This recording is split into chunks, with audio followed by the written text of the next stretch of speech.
Hey guys, it's the ALE Prince, and I just finished watching WWE No Mercy 2017. But I also got a chance to watch ROH's Death Before Dishonor. I hardly talk about the indie scene. I watched the indie scene. Like I never brought up um, the the G1 Climax tournament. I never brought up any of those stuff just because I never had the right time to do it. So why don't I just do a combo review since Death Before Dishonor came out recently, and I'll review that as well as review No Mercy, and I'll try my hardest not to be comparing the both shows because they're two completely different shows. Obviously, one was good, but anyways, let's just get on with it. Death Before Dishonor, you had the Briscoes and Bully Ray beating the Kingdom, where the winner will fight the Hung Bucks, I believe they're called, for the six-man tag team championships. Okay, little match, good way to like get us pumped for the show, and it gave us a reason why we have the match. Then we had Marty Scurll defeating Chuck Taylor. I've been liking Marty Scurll a lot. I know a lot of people are like asking for him to go to NXT, but I think he could go on a few years without WWE or any of this stuff. I like Marty Scurll right now, what he's doing, so I would keep him in ROH because he actually has a lot more potential than most guys in ROH right now, and I really recommend you guys keep Marty Scurll for a while. I think this guy is a star. He has a look, he has a vibe, he has a character that I like, and he's honestly one of the best talents working today. Chuck Taylor did a good job, and this was a pretty good match also to start. Punishment Martinez defeated Jay White. Las Vegas Street Fight. If you're into brawling, if you're into styles, this is your match. This is like a good old back and forth action. It's basically it's basically a street fight with flips and kicks and shit. And it was a fun match. Punishment Martinez wins. I don't know either of these two guys, but I'm very invested on what these guys do next. Then the Hung Bucks beat the Briscoes and Bully Ray for the ROH Tag Team Championships in a pretty fast squash match. It was whatever. I mean, just basically all this did is set up Young Bucks for later on in the show since they are also the ROH World Tag Team Champions. So we'll see them later on in the show. But next up was my personal match of the night. Kushida versus Kenny King for the ROH TV Championship. Kushida, he's on fire this year. He's had great matches with the likes of Will Ospreay, Ricochet, Cody, Marty Scurll, Adam Cole when he was there. Kushida's on a roll, so this is honestly one of my favorite talents outside of the WWE right now. And Kenny King is a guy that I also like, and these guys tore the house down. I'm thinking that it's just a great back and forth action, and Kenny King ends up winning, which was a shocker to me. I actually thought Kushida was going to win, but Kenny King is great. He feels like what Apollo Crews could be right now. And I really am digging this guy's character. I'm glad that he won, beat Kushida, which, basically they built up a guy against a guy that's pretty solid, and they went back and forth, and they had the match of the night for me. I thought this was a fantastic match. Silas Young defeated Jay Lethal in the last man standing match. Silas Young beat Jay Lethal. I'm fine with that. This was a fantastic match. Silas Young, I don't know much about this guy, but a lot of people like him, and I can see why. These guys definitely tore the house down. Obviously, I'm a massive Jay Lethal fan, so this was a fantastic match to go back and watch. Really, really good last man standing. Motor City Machine Guns beat the Young Bucks, so we have two title changes in one night. Kushida and the Young Bucks lose their belts, which is great because now we get to build up new stars like Kenny King and the Motor City Machine Guns for the ROH Tag Team Championship. Obviously, the Addiction comes out and kind of interfered, but they got out of the way eventually. And they had a fantastic match. Honestly, the second best match of the night, or one of the better matches of the show. I mean, there was a pretty good amount of great matches. Obviously, Kenny King and Kushida had the best one, but this is a fantastic one as well. I was never a big fan of the Motor City Machine Guns, but after watching this match, I'm all in for it. I mean, these guys are the modern versions of the Wolves from TNA right now, or GFW, my bad. So I really enjoyed these guys, and the main event, we had Cody versus Minoru Suzuki. What a weird combination. Minoru Suzuki has one different style and Cody Rhodes has one other different styles, but I was still going to watch it because Cody has been on a roll this year. Cody has been my favorite person to look out for this entire year behind Kenny Omega and Kazuchika Okada. Cody Rhodes is another guy that, you look at the guy, he's just been on a roll. And from what I heard, when Daniel Bryan's contract is up, he plans on going to ROH and hopefully fight Cody Rhodes. And, they've been teasing this shit like crazy. Cody Rhodes was in this match doing the yes chants and doing the Kimura lock or the yes lock. So he basically keeps taunting the match. But as far as this match goes, it wasn't that great. I'm gonna be honest. It could have been a lot better, but you got what you got. Not every main event in ROH has to be a hit or miss, but it was good for what it was. They had only had a couple of minutes, which I kind of wish that they went a little bit longer just so I can get a little bit more invested.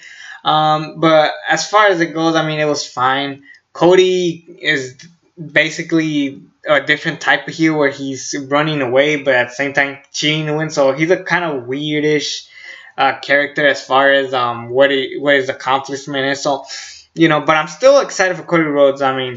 He's had a great matches with Jay Lethal, Adam Cole, Zack Sabre Jr., I already said Jay Lethal, Will Ospreay. He's had matches with everybody at this point, and he's been on a roll. And I've been liking this American Nightmare character. I was honestly about to buy a T-shirt at Hot Topic, but I bought the AJ Styles Phenomenal one and the Hardy Boys one, so it's like, I needed one more.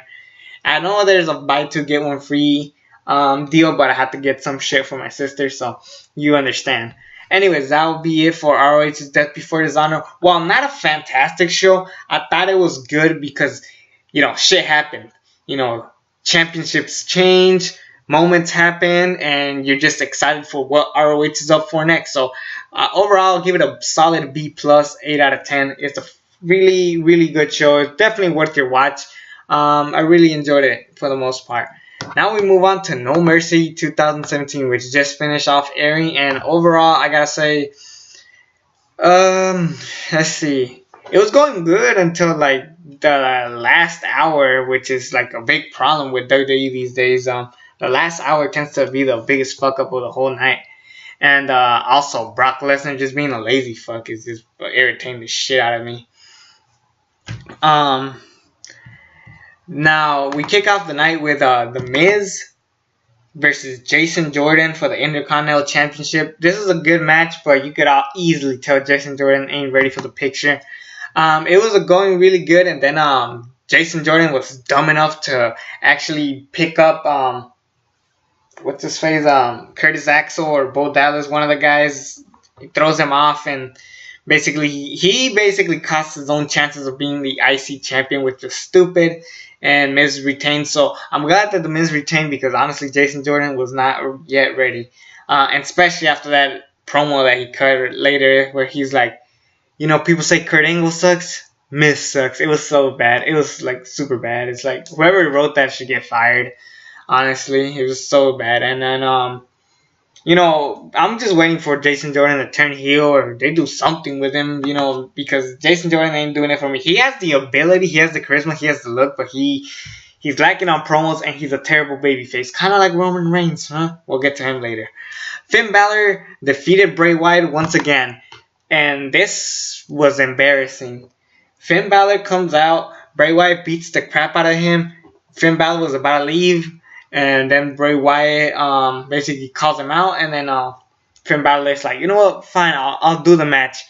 And Finn Balor beats him. Now the problem with this is that how do you go from beating up someone before a match and then getting your ass kicked? It's not as bad as when Rusev did it because at least we got a decent match out of these two guys, but it was just bad as far as Bray Wyatt. I think he's done at this point.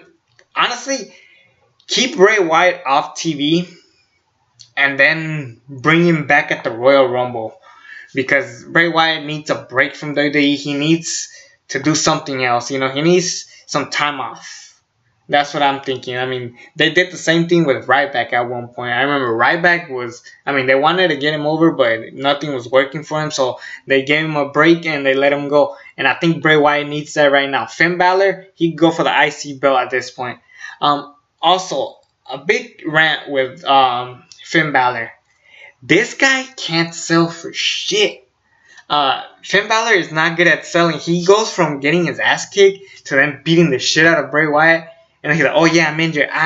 It's like, no, Finn needs to work on selling. So I recommend Finn Balor to work on that. So there's that. Then we had arguably the match of the night. Seth Rollins and Dean Ambrose versus Cesaro and Sheamus. How crazy is that? All former United States champions. Some of them have even become the WWE champion, except Cesaro, sadly. And they tore the house down. They put him in the tag team division, and now what the hell are they doing? So it's just crazy. And then basically, it just happened, and it was a fantastic match. Cesaro broke his fucking teeth, and he kept going, which is saying a lot from Cesaro. I mean, I can't believe Cesaro is just this tough to continue a match with his teeth out. It just shows that the strength of Cesaro and how much he don't give a fuck. And the fact that this guy is not even at the world title picture is sad. I mean, shoot, he goes from a Paul Heyman guy to the tag team division, which is not bad for Cesaro, but he deserves way much more. And what I liked about this match, they kept teasing Sheamus and Cesaro to turn on each other, which I think is perfect at this point, because I think they've done all they can. And this is going good back and forth. You did not know who was going to win. Arguably, this match was slightly better than their SummerSlam match. I think just because of the moment in SummerSlam, I think that's what stops this match from being better. But aside from that, this is still a fantastic match, and I really enjoyed it. The question now is, where the hell do they go? From what I heard, Jeff Hardy's injured, so the Hardy Boys are out of it. Gallows and Anderson, I'm not buying it. What else can they do? Fuck, there's not that many tag teams on the roster anymore. I thought about that. I mean, I don't want to see Gallows. Honestly, the only route they could go is have another rematch with these guys, which sucks. Unless the Revival is back around. So if the Revival comes back, good for that. But I mean, shit, what the hell are they gonna do with them now? So that's kind of sad. Unless they build up another tag team somewhere down the road. I mean, this is why you don't split up every single tag team. I mean, we could have had this match versus Enzo, these guys versus Enzo and Cass or some shit like that. Granted, Cass is injured, but anyway, that's besides the point. I'm just curious to see where the hell they go with this. Let's see what happened next. Trying to remember. Oh, the women's match. Now, honestly, this is the match I was looking forward to the least. Maybe behind Balor and Bray. But this was a shockingly good match, particularly with Nia Jax. The crowd was over as shit with her. They were in Los Angeles, so Nia Jax is from San Diego, so am I. Look, San Diego. And Nia Jax stood out. I mean, finally, this proves that I don't always have to, you don't always have to be from my hometown to get over with me. I mean, shoot, I mean, in the beginning I wasn't a big Nia Jax fan, but now I'm like all for her. I mean, she just was the highlight of the whole match, and Alexa Bliss won, and I was cool with that. I'm fine with Alexa Bliss winning, so they could continue on the feud with Nia Jax, and I hope this doesn't happen yet, Asuka beats Alexa Bliss at TLC in her debut match. I will hold on. I would hold on Asuka becoming the Raw Women's Championship. Honestly, what I would do, have Alexa Bliss and Nia Jax have their feud. Nia Jax goes over. She has a pretty dominant reign until WrestleMania, and Asuka fights Nia Jax. So now you're wondering who goes over, Asuka or Nia Jax. So if you do that, WWE, I'm all for WrestleMania. Honestly, that's the best match I could do at WrestleMania at this point. So yes, Nia Jax, Alexa Bliss, I would continue this feud because Bayley and Sasha ain't doing it for me. And while I do like Emma, I think she still needs a little bit more work. Anyways, Next match, John Cena versus Roman Reigns. I'm actually gonna skip this one. I'm actually gonna hold this one off till the end. Enzo Amore beats Neville for the Cruiserweight Championship. I give up on the Cruiserweight division. I really don't give a fuck. You had Neville, a guy who was over as shit. Granted, you don't have a lot of over guys. I mean, Akira Tozawa was kind of over. Austin Aries was over, but he quit on the WWE because he realized they're not doing the right thing. TJ Perkins, no way. Jack Gallagher, I like him, but nah. Brian Kendrick, I don't even know what happened to that guy. Grand Metalik, who knows? Cedric Alexander could have been a top choice, but they're not doing shit with him. So, you have a pretty decent amount of cruiserweights, but then you give it to Enzo of all people, who, for starters, can't wrestle and has been looked like a joke. This is my problem with Enzo. He's been looked like a joke. He got his ass kicked by Braun Strowman. He got demolished by people, and now Enzo Amore is the cruiserweight champion. Great. So much work put in for that title. Now Neville could go on and do whatever. So, really bad decision on WWE for doing that. So, I would just give up on the Cruiserweight division at this point. Brock Lesnar versus Braun Strowman. This was a disappointment. Not just because Braun Strowman lost, but because of how much of a bitch Braun Strowman looked in this match. First of all, Braun Strowman was dominating Brock Lesnar, and then out of nowhere, you guys want to complain about John Cena being this superhero that comes from out of nowhere. Brock Lesnar is that now. Brock Lesnar gets his ass kicked by all these tough guys like Samoa Joe and now Braun Strowman, and then he comes out of nowhere, suplex, F5, bye-bye, hasta la vista. And I feel bad for Braun Strowman. He is the top guy to watch this year as far as WWE goes, and it sucks because, how often do guys like Braun Strowman get over? Usually, we wrestling marks go after the Sami Zayns and the Finn Balor's and the Shinsuke Nakamura's and the AJ Styles, but Braun Strowman got over. He didn't have to go to the indie scene. He was a fucking rosebud, and now he's the top guy, and now he's done. They could have given the title to Braun Strowman, or at least not make him look like a bitch. If anything, I would have had Braun Strowman beat the crap out of Brock Lesnar, where Braun Strowman beats Brock Lesnar by completely demolishing him. Maybe that would have given Braun Strowman some attention and the WWE. So there's that problem. So yeah, the show ended kind of weird, but I'm not done. I'm going to talk about Roman Reigns and John Cena. Oh my god. For starters, the match was fine. It was a solid match. I didn't really have complaints. It started slow, but then it worked its way up to be a better match. But Roman Reigns beating John Cena this early, I'm cool with. I'm cool with everything that happened in this match during the match. It's not a great match, but it's a good enough match to say the least for me. My biggest problem with this was the ending.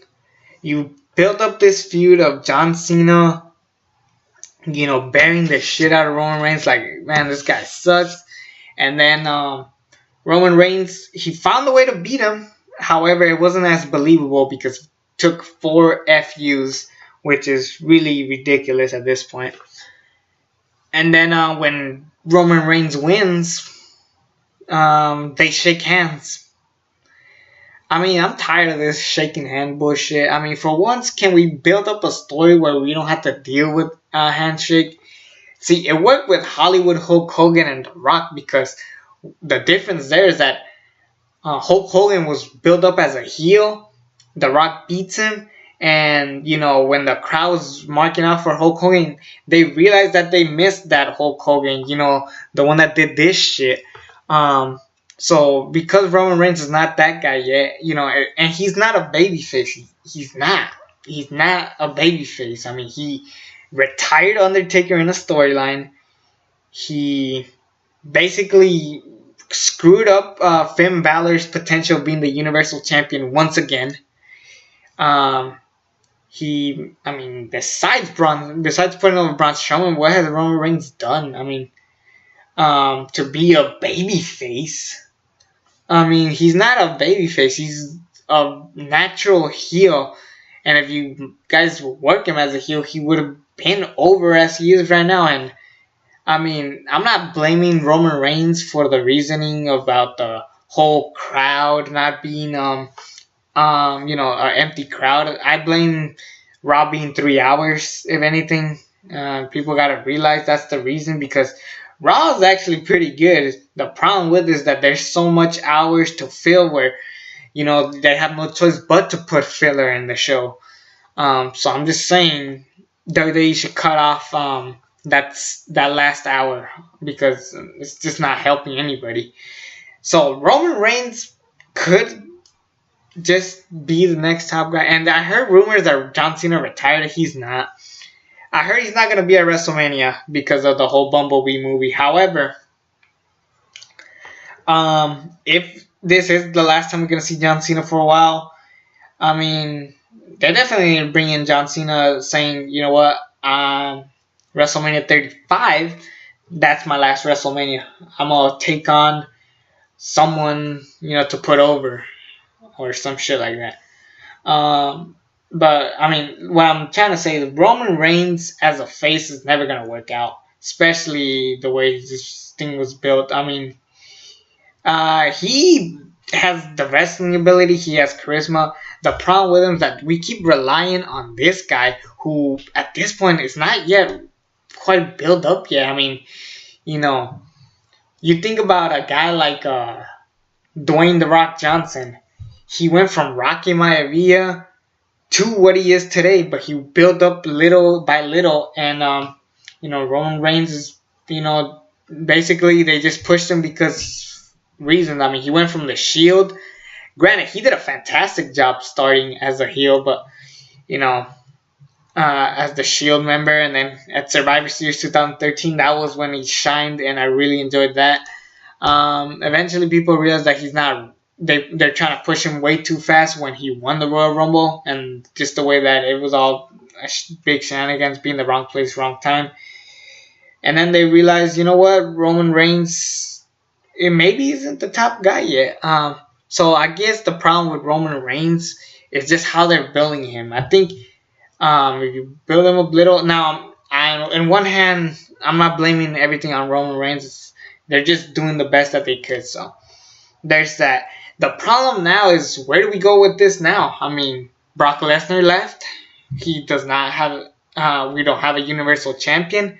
Are we really gonna rely on Braun Strowman trying to help the show be good? Because Braun Strowman lost his whole momentum and No Mercy, and Roman Reigns, the crowd's not liking him. So I'm just saying, what the fuck are they gonna do now?